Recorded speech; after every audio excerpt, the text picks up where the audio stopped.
Je, unajua kuwa kuna maajabu ndani ya Qur'ani ambayo yameshangaza hata wanasayansi wa dunia?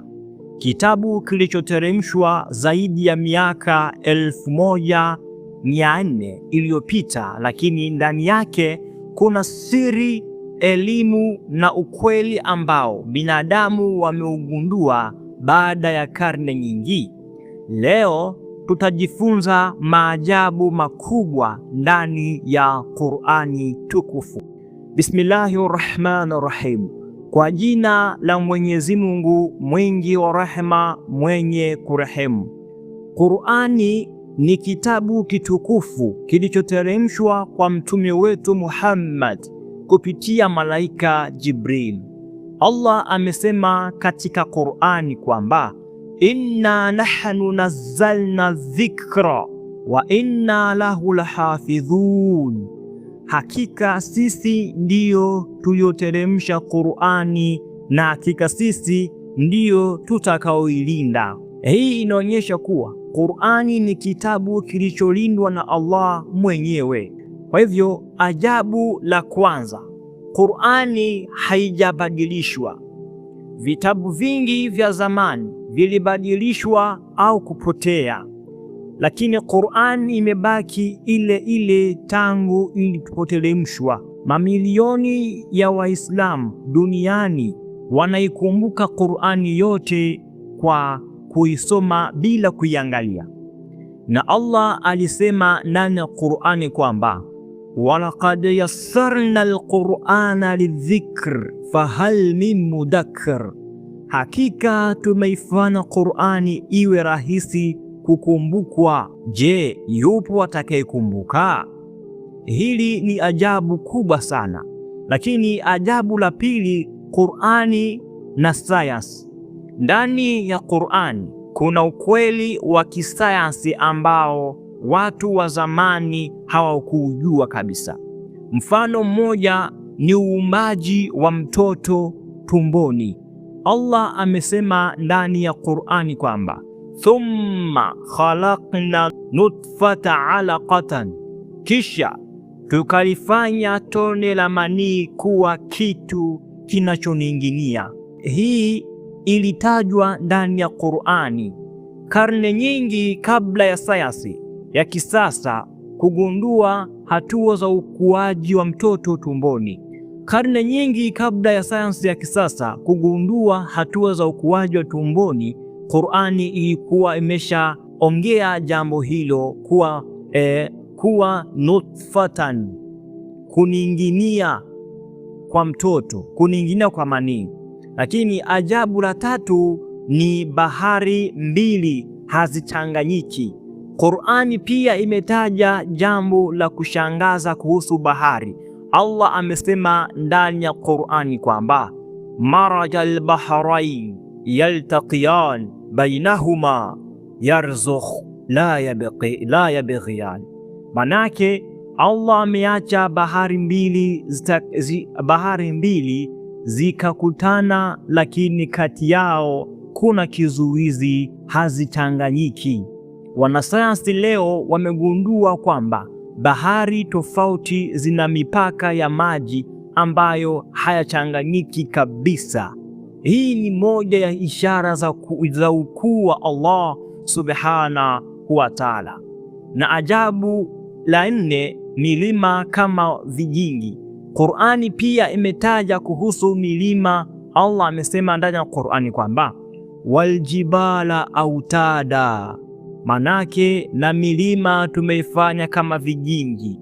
Leo wanasayansi wanajua kuwa milima ina mizizi chini ya ardhi kama vijingi vinavyosaidia kuifanya ardhi iwe imara. Lakini ajabu jingine la tano ni utulivu wa moyo kwa Qur'ani. Ajabu kubwa zaidi, Qur'ani si sayansi tu, ni utulivu wa moyo unaopatikana ndani yake. Allah amesema ala bidhikrillah tatma'innul qulub, manake hakika kwa kumkumbuka Allah nyoyo hupata utulivu. Watu wengi wanapokuwa na huzuni au matatizo wakisoma Qur'ani moyo hutulia na kupata amani. Ndugu yangu Muislamu, Qur'ani si kitabu cha kusoma tu, ni mwongozo wa maisha, ni nuru inayotuongoza kutoka giza kwenda kwenye mwanga. Allah amesema ndani ya Qur'ani kwamba hakika Qur'ani inaongoza kwenye njia iliyonyoka. Hivyo ndugu yangu, jitahidi kusoma Qur'ani kila siku, kujifunza maana zake na kuishi kwa kufuata mafundisho yake. Lakini ajabu lingine, ajabu ya saba ya Qur'ani na upanuzi wa mbingu. Moja ya maajabu makubwa ndani ya Qur'ani ni maelezo kuhusu mbingu na ardhi. Mwenyezi Mungu Subhanahu wa Ta'ala ameshasema ndani ya Qur'ani ya kwamba was-samaa banainaha biaidi wa inna lamusiun, manake na mbingu tumezijenga kwa uwezo wetu na hakika sisi tunazipanua.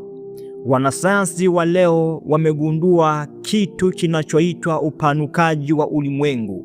Ukweli huu uligunduliwa na wanasayansi karne nyingi baadaye, lakini Qur'ani ilitaja jambo hili zaidi ya miaka 1400 iliyopita. Hili ni ishara kuwa Qur'ani si maneno ya mwanadamu, bali ni maneno ya Allah Subhanahu wa Ta'ala. Lakini ajabu la saba, muundo wa Qur'ani. Ndani ya Qur'ani kuna maneno ambayo yanatajwa kwa idadi sawa kabisa. Mfano, neno dunia limetajwa mara nyingi sawa na neno akhera. Neno malaika limetajwa idadi sawa na neno sheitani.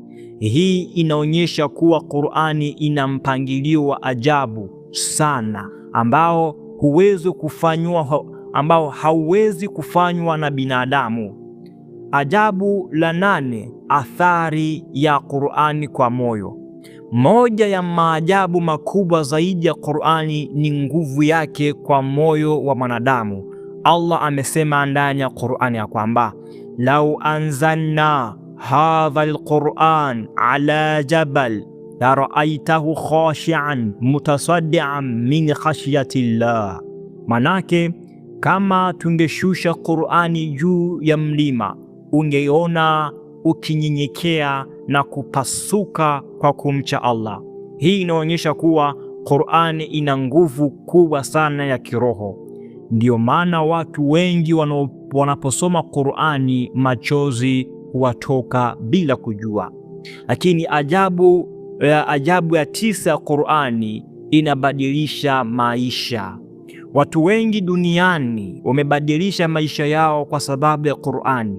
Mtu aliyekuwa na maisha ya dhambi akianza kusoma Qur'ani huanza kubadilika polepole. Hii ni kwa sababu Qur'ani ni mwongozo wa maisha ya mwanadamu. Allah amesema ndani ya Qur'ani, hakika Qur'ani hii inaongoza kwenye njia iliyo sawa zaidi. Ndugu yangu, kama kweli tunataka kufanikiwa duniani na akhera, basi lazima turudi kwenye Qur'ani. Tusiache Qur'ani iwe mapambo ndani ya nyumba zetu. Tusiache Qur'ani iwe kitabu cha kusoma Ramadhani tu.